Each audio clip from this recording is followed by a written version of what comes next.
चांद कभी पूजा गया तो कभी प्रेमी प्रेमिका तक संदेश पहुंचाने का जरिया बना। बचपन में मामा का संबोधन तो जवानी में शेरो शायरी के जरिए जिंदगी का अहम हिस्सा रहा चांद, और अब इसके रहस्यों को उजागर करने की अथक कोशिश कामयाब होने वाली है। भारत का चंद्रयान 3 बड़ी कामयाबी के काफी करीब पहुंच गया। चांद से महज 150 किलोमीटर दूर यानी चंद्रमा पर चंद्रयान की लैंडिंग का काउंटडाउन शुरू हो गया। रिपोर्ट देखिए।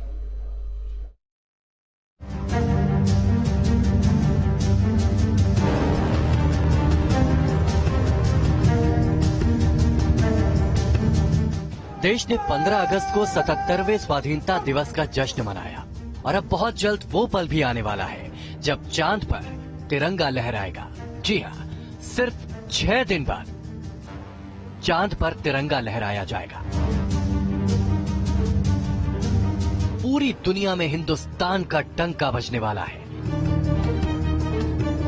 क्योंकि 23 अगस्त को भारत का चंद्रयान 3 चांद पर लैंड करने वाला है। चंद्रमा पर सॉफ्ट लैंडिंग से सिर्फ एक ऑर्बिट दूर है Chandrayaan 3। Indian space research organization यानी इसरो ने बेहद खुशी जाहिर करते हुए ट्वीट के जरिए जानकारी दी है कि चांद की कक्षा में इलिप्टिकल पाथ पर चक्कर लगाने के बाद यान अब गोलाकार कक्ष में दाखिल हो चुका है। चंद्रयान की कक्षा घटाने के लिए बुधवार सुबह 8:30 बजे यान के थ्रस्टर फायर किए गए।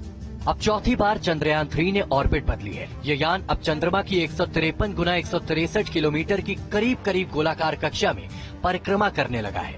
यानी फिलहाल इस यान की चंद्रमा से कम दूरी 153 किलोमीटर है और ज्यादा से ज्यादा दूरी 163 किलोमीटर। इससे पहले चंद्रयान 150 किलोमीटर गुना 177 किलोमीटर की ऑर्बिट पे था। एक तरह से कहे तो चांद पर सॉफ्ट लैंडिंग से यान बस एक कदम दूर है। अगले 6 दिनों के अंदर इस पूरे मिशन का सबसे अहम और जटिल पड़ाव आने वाला है। 17 अगस्त यानी गुरुवार का दिन चंद्रयान के लिए काफी अहम रहने वाला है। इस दिन इसरो चंद्रयान 3 के प्रोपल्शन मॉड्यूल को लैंडर से अलग करेगा। इतना ही नहीं, इस बीच चंद्रमा की परिक्रमा की कक्षा छोटी होती जाएगी और महज 30 किलोमीटर ऊंचाई से लैंडर सॉफ्ट लैंडिंग की अंतिम प्रक्रिया शुरू करेगा। लेकिन जो ऊंचाई हमको जो कम दूरी वाली चाहिए वो 30 से 35 किलोमीटर है, क्योंकि उसके बाद करीब 5 बड़े ही सेंसिटिव ऑपरेशंस होने हैं जिसमें लैंडर रोवर को चंद्रमा की जमीन पर उतारा जाना है। तो वो एक कर्व ट्रेजेक्टरी के हिसाब से होगा, वो इस तरीके से जैसे गिरते हैं। चंद्रयान में लैंडर, रोवर और प्रोपल्शन मॉड्यूल है। लैंडर और रोवर चांद के साउथ पोल पर उतरेंगे और 14 दिन तक प्रयोग करेंगे। प्रोपल्शन मॉड्यूल चंद्रमा की कक्षा में रहकर धरती से आने वाले रेडिएशंस का अध्ययन करेगा। लैंडर और रोवर चांद पर पानी की खोज करेंगे। 22 दिन के सफर के बाद चंद्रयान 5 अगस्त को शाम करीब 7:15 बजे चंद्रमा की पहली कक्षा में पहुंचा था। तब इसकी ऑर्बिट धीरे धीरे कम की गई। अब 23 अगस्त को लैंडर चंद्रमा के दक्षिणी ध्रुव के पास लैंड करेगा और भारत रचेगा एक नया इतिहास।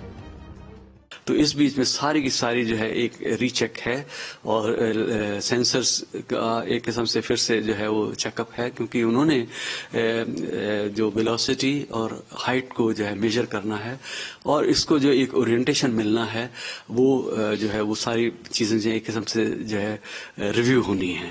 तो वो 3 दिन जो है ये लैंडर जो 3 दिन अगले 3 दिन जो है 17 अगस्त के बाद वो इसी में सारा वो कार्य में बीतने हैं। चांद के कुछ रहस्यों से पर्दा उठ चुका है, तो अभी कई राज और भी जानने बाकी है। घोर व्यावसायिक होती दुनिया में कामयाबी अपने साथ बड़ी इकोनॉमी भी लाती है और भी कई लिहाज इस मिशन की कामयाबी में छिपी है और भी कई उपलब्धियां। हिंदुस्तान ये कारनामा करने वाला दुनिया का चौथा देश बन जाएगा।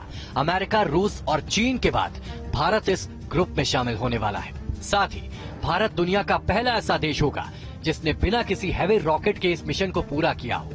इस मिशन के जरिए हिंदुस्तान पूरी दुनिया को ये संदेश देने में कामयाब हो जाएगा कि उसके पास चांद पर सॉफ्ट लैंडिंग करने और रोवर को वहां चलाने की काबिलियत है। इतना ही नहीं, देश के खाते में एक और उपलब्धि आ जाएगी जिसके मुताबिक भारत सबसे कम खर्च में इस मिशन को अंजाम देने वाला देश बन जाएगा, जिससे दुनिया का भारत पर भरोसा बढ़ेगा, जो अंतर्राष्ट्रीय स्तर पर भारत की छवि भी और मजबूत करेगा और कमर्शियल बिजनेस बढ़ाने में भी काफी मदद मिलेगी।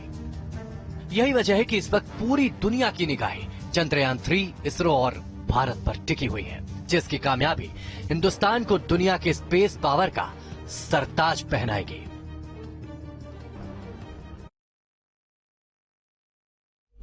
खबरों का सिलसिला जारी, रुकेंगे बहुत छोटे से ब्रेक के लिए, बने रहें।